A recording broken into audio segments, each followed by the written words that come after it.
Ao longo de 2000 anos de história, a Igreja Católica enfrentou períodos turbulentos, desde as perseguições no Império Romano, quando inúmeros cristãos foram martirizados e canonizados, até sua ascensão como força dominante no Ocidente medieval. Nesse contexto, o papado não esteve imune a intrigas e disputas pelo poder, que deixaram marcas obscuras em seus registros. Um dos episódios mais chocantes ocorreu quando um papa já falecido foi submetido a um julgamento póstumo. Entre os anos 756 e 1870, a Igreja governou não apenas como autoridade espiritual, mas também como potência secular, através dos estados pontifícios, sem abrir mão de sua influência divina. Contudo, alguns eventos continuam a despertar desconfiança e a alimentar teorias conspiratórias, como a morte repentina do Papa João Paulo I, após apenas 33 dias de pontificado. O breve reinado de João Paulo I, entre agosto e setembro de 1978, terminou com sua morte aos 65 anos, oficialmente atribuída a um infarto. No entanto, as inconsistências nas declarações do Vaticano sobre as circunstâncias do falecimento geraram inúmeras especulações. Isto é como quem encontrou o corpo do Papa, o que ele fazia antes de morrer, se havia indícios de que uma autópsia seria realizada e onde isso ocorreria nunca foram esclarecidas de forma satisfatória. Alguns teóricos da conspiração associaram sua morte à figura do bispo vestido de branco, mencionada pelas crianças de Fátima durante as aparições da Virgem Maria em 1917. Segundo as visões dos pastorinhos Lúcia, Jacinta e Francisco, esse personagem estaria ligado a eventos trágicos na igreja. Uma das teorias mais difundidas sobre o caso foi apresentada pelo escritor britânico David Llop em seu livro Em Nome de Deus, publicado em 1984. Segundo ele, João Paulo I teria se tornado um alvo por investigar a corrupção no Instituto para as Obras de Religião, conhecido como Banco do Vaticano. Na época, a Santa Sede tinha uma participação significativa no Banco Ambrosiano, que faliu em 1982, causando prejuízos milionários ao Vaticano. Llop sugeriu que o Papa poderia ter sido eliminado para impedir que expusesse esquemas financeiros ilícitos. Outra linha de investigação foi proposta pelo abade e teólogo tradicionalista George de Nantes, falecido em 2010, que passou seus últimos anos reunindo depoimentos de pessoas próximas a João Paulo I para sustentar a tese de assassinato. Segundo seus escritos, o pontífice teria identificado uma rede de sacerdotes macons infiltrados na curia romana que planejavam reformas profundas na igreja. Grupos católicos tradicionalistas especularam que sua morte teria sido motivada pelo desejo de evitar a restauração da missa tridentina, a forma tradicional do rito latino. O padre norte-americano Charles Moore, em seu livro A Madre Pascalina, de 2017, destacou uma possível conexão entre a morte de João Paulo I e o cardeal Sebastião Bagil. De acordo com Moore, Bagil foi a última pessoa a ver o Papa com vida e teria nomeado diversos bispos, de tendências liberais, incluindo o ex-cardeal Theodore M.C. Carrig, expulso da igreja em 2019 por abusos sexuais contra adultos e menores. Em 2019, Antônio Raimondi, que alega ser sobrinho de um mafioso siciliano, publicou Quando a Bala Atinge o Osso, o qual afirma ter ajudado seu primo, o arcebispo Marcinkus, a assassinar João Paulo I. Segundo Raimondi, o Papa teria sido dopado com Valium em seu chá e, em seguida, envenenado com cianureto para evitar que revelasse um esquema de fraudes financeiras envolvendo figuras influentes do Vaticano. Ele ainda sugere que vestígios do veneno poderiam ser encontrados nos restos mortais do pontífice. Outro episódio enigmático da história papal e o chamado Atentado de Anagni, ocorrido em 7 de setembro de 1303, quando o Papa Bonifácio VIII sofreu uma humilhação pública nas mãos de emissários do rei Filipe IV da Franca. Embora tenha sido descrito como uma bofetada, historiadores acreditam que o ataque não foi físico, mas simbólico. Dante Alighieri mencionou o evento em A Divina Comédia, retratando como um momento de degradação para a igreja. O poeta escreveu: vi Anagni receber a flor de lis e, em seu palácio, ver Cristo novamente aprisionado, renovando o vinagre e o fel e ladrões ungidos como reis. O confronto entre Bonifácio VIII e Filipe IV refletia a disputa entre o absolutismo monárquico francês e a doutrina teocrática do Papa, que defendia a supremacia papal sobre todos os reis. Bonifácio planejava excomungar Filipe em 8 de setembro de 1303 e declarar nulos os juramentos de fidelidade de seus súditos. No entanto, tropas francesas invadiram Anagni em 7 de setembro, saquearam o palácio papal e submeteram Bonifácio a 3 dias de privações, negando-lhe comida e água. Embora não haja provas concretas de que tenha sido agredido fisicamente, a lenda diz que seu amigo Sciarra Colonno teria esbofeteado com uma luva de ferro. A população local reagiu, forçando os franceses a recuar. Bonifácio conseguiu retornar a Roma, mas morreu um mês depois. possivelmente abalado pelo trauma do episódio. A corrupção financeira no Vaticano, que David Yalop apontou como ameaça à vida de João Paulo I, também envolveu figuras como Paul Marcinkus, presidente do Banco do Vaticano, e Roberto Calvi, presidente do Banco Ambrosiano. Calvi, conhecido como Banqueiro de Deus, teve um fim igualmente misterioso conhecido como Papa da Família. Sua eleição, em abril de 1058, ocorreu em meio a um cenário de intensa disputa pelo poder eclesiástico, onde as influências políticas das famílias nobres romanas se sobrepunham à autoridade espiritual da Igreja. Benedito X, porém, não conseguiu consolidar seu pontificado. Uma facal rival, liderada por figuras como Hildebrando, o futuro Papa Gregório VII, contestou sua legitimidade e promoveu a eleição de um novo Papa, Nicolau II.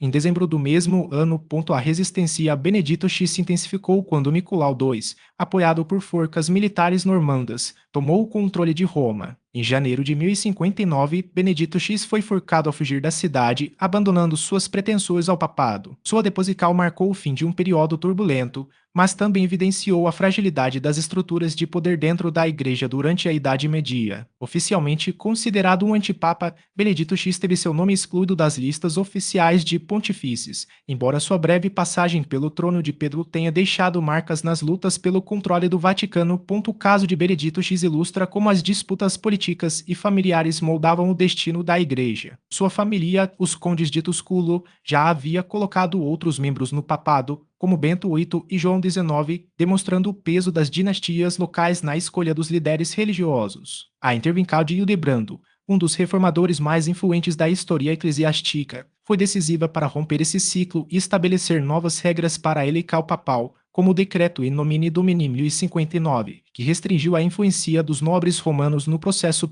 Outro episódio que revela as tensões internas da Igreja e o chamado Cisma do Ocidente, um dos momentos mais conturbados do papado. Entre 1378 e 1417, a Igreja Católica teve 2, e por vezes 3, papas simultâneos, cada um reivindicando legitimidade e excomungando seus rivais. A crise comunicou após a morte de Gregório XI, quando uma multidão romana, temendo a eleição de um Papa Francis, pressionou os cardeais a escolher um italiano, Urbano V. No entanto, sua personalidade, autoritária e reformas radicais levaram um grupo de cardeais a declarar sua eleição inválida e eleger um novo Papa, Clemente VII, que se estabeleceu em Avinhão. A divisão aprofundou-se quando ambos os papas nomearam seus próprios cardeais, perpetuando o cisma. A situação tornou-se ainda mais complexa em 1409, quando um concílio em Pisa tentou resolver o impasse elegendo um terceiro Papa, Alexandre V, que, no entanto, não foi reconhecido por nenhuma das partes. O impasse só foi resolvido no Concílio de Constanța 1414-1418, que depôs os 3 papas rivais e elegeu Martinho V, encerrando oficialmente o cisma. As consequências, porém,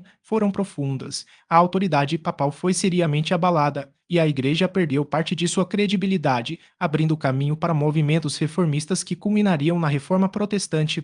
Esses episódios demonstram como o papado, apesar de sua pretensão de infalibilidade e unidade, esteve frequentemente à mercê de interesses políticos, ambíguos pessoais e disputas de poder. Desde os julgamentos macabros da Idade Média até os cismas que dividiram a cristandade, a história do Vaticano e também a história de suas contradições. E, como veremos a seguir, nem mesmo os papas mais controversos escaparam de escândalos que desafiaram a imagem de santidade associada ao trono de Pedro T.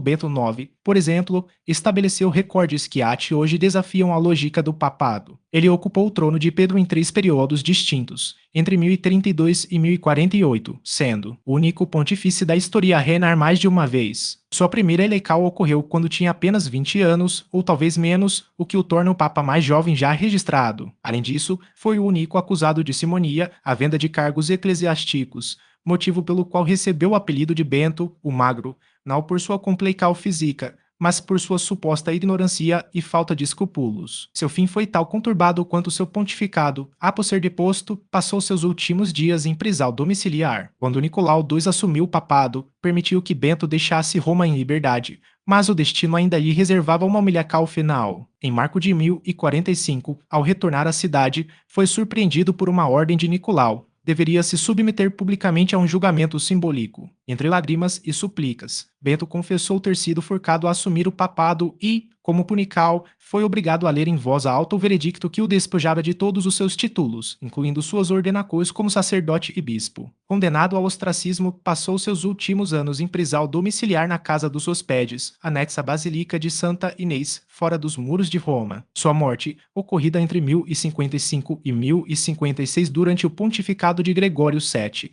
foi marcada por um detalhe irônico. Ao saber do falecimento, Gregório teria chorado e ordenado que lhe fossem concedidos funerais dignos de um papa, enterrando-o com honras pontificias na mesma basílica onde vivera seus últimos dias. Mas o que eram, afinal, os antipapas? Tratava-se de indivíduos que, em oposição ao pontifício legitimamente eleito, reivindicavam para si o título de bispo de Roma e líder da Igreja Católica. Entre meados do século XIII e o XV, nada menos que 40 antipapas surgiram, quase sempre apoiados por facções internas da Igreja ou por monarcas seculares. Em alguns casos, a distinção entre papa e antipapa tornava-se tal tenue que a própria história se encarregava de reescrever os fatos. Foi o que ocorreu com Leão VIII e Bento V. Por exemplo, Leão foi reconhecido como papa em 2 períodos distintos no século X, mas a Igreja só o considera legítimo em seu segundo pontificado, classificando-o como antipapa no primeiro, em benefício de Bento V. O primeiro antipapa da história, no entanto, foi Hipólito de Roma, que no ano de 217 liderou uma rebelião contra o Papa Calixto e, curiosamente, Hipólito acabou se reconciliando com Ponciano, sucessor de Calixto, e ambos foram canonizados pela Igreja Católica, compartilhando a mesma festa litúrgica em 13 de agosto. No caso de Hipólito e envolto em mistério, pois em nenhum dos textos a ele atribuídos ele se autodenomina bispo de Roma, o que levanta dúvidas sobre a natureza exata de sua disputa. O período de maior proliferação de antipapas ocorreu entre os séculos XI e XII, durante os constantes embates entre o Vaticano e os imperadores do Sacro Império Romano Germânico. Os monarcas impunham seus candidatos ao papado conforme seus interesses políticos, enquanto os pontifícios apoiavam pretendentes ao trono imperial em oposição aos soberanos reinantes. Essa dinâmica atingiu seu ápice durante o Grande Cisma do Ocidente, iniciado em 1378, quando os cardeais franceses elegeram o antipapa Clemente VII, alegando que a escolha de Urbano V, o papa romano, havia sido inválida. O cisma se agravou a ponto de surgirem 2 linhas rivais de antipapas, a de Avignon, com Clemente VII estabelecendo-se na cidade francesa,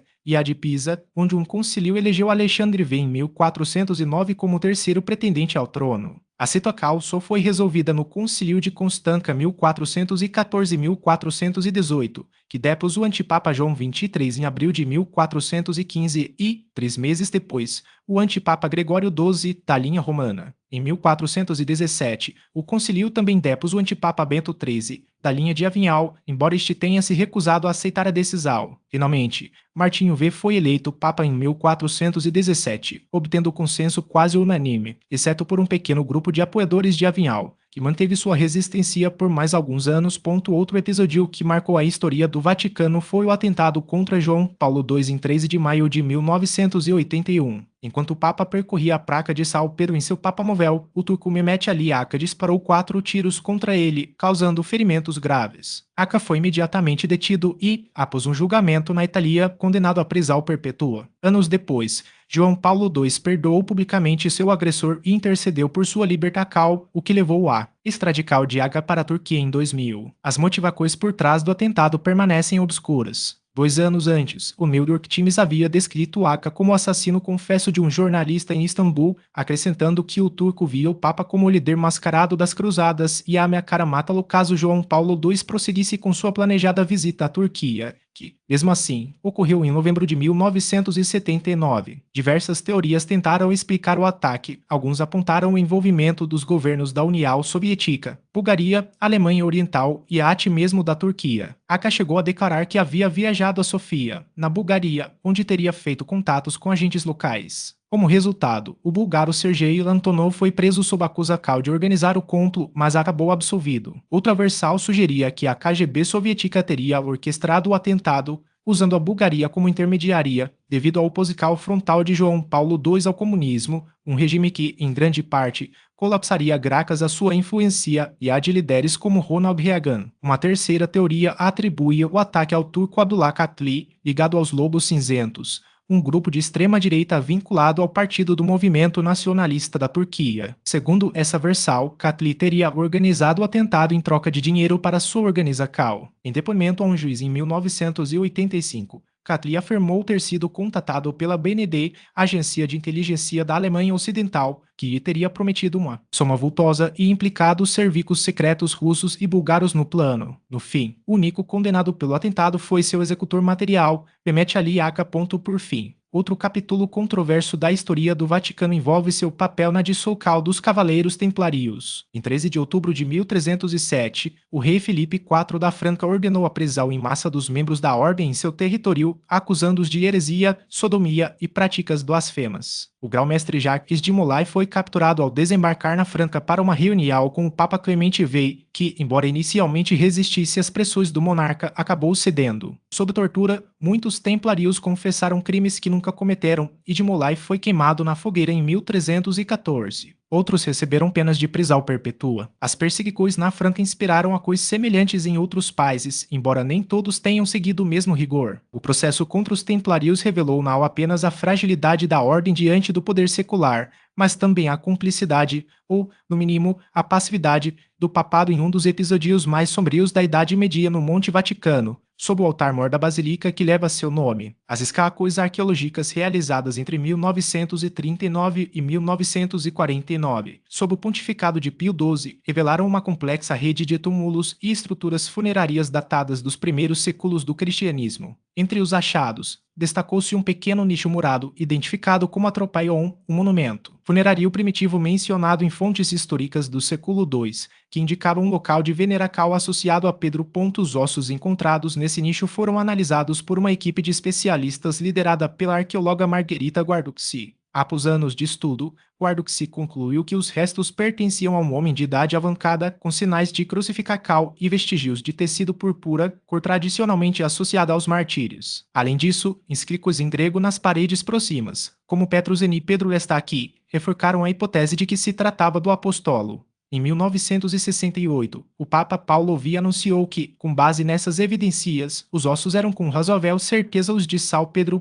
No entanto, a controvérsia persiste. Críticos apontam que as provas são circunstanciais, os ossos não foram submetidos a datação por carbono 14 na época, e a identificação baseou-se em interpretações arqueológicas e históricas sujeitas a debate. Alguns estudiosos sugerem que os restos poderiam pertencer a outro mártir cristão, ou mesmo que a tradição da morte de Pedro em Roma, embora amplamente aceita, carece de registros contemporâneos diretos. A própria Guarducci admitiu que sua conclusão não era absoluta, mas sim a mais plausível diante das evidências disponíveis. A questão ganha ainda mais complexidade quando se considera o contexto histórico. Durante as perseguições aos cristãos no século III, os restos de Pedro teriam sido removidos temporariamente de seu túmulo original para evitar profanações, o que poderia explicar lacunas na documentação. Além disso, a construção da primeira basílica constantiniana, no século IV, alterou significativamente o local, misturando camadas arqueológicas e dificultando a reconstituição exata dos eventos. Para a Igreja Católica, porém,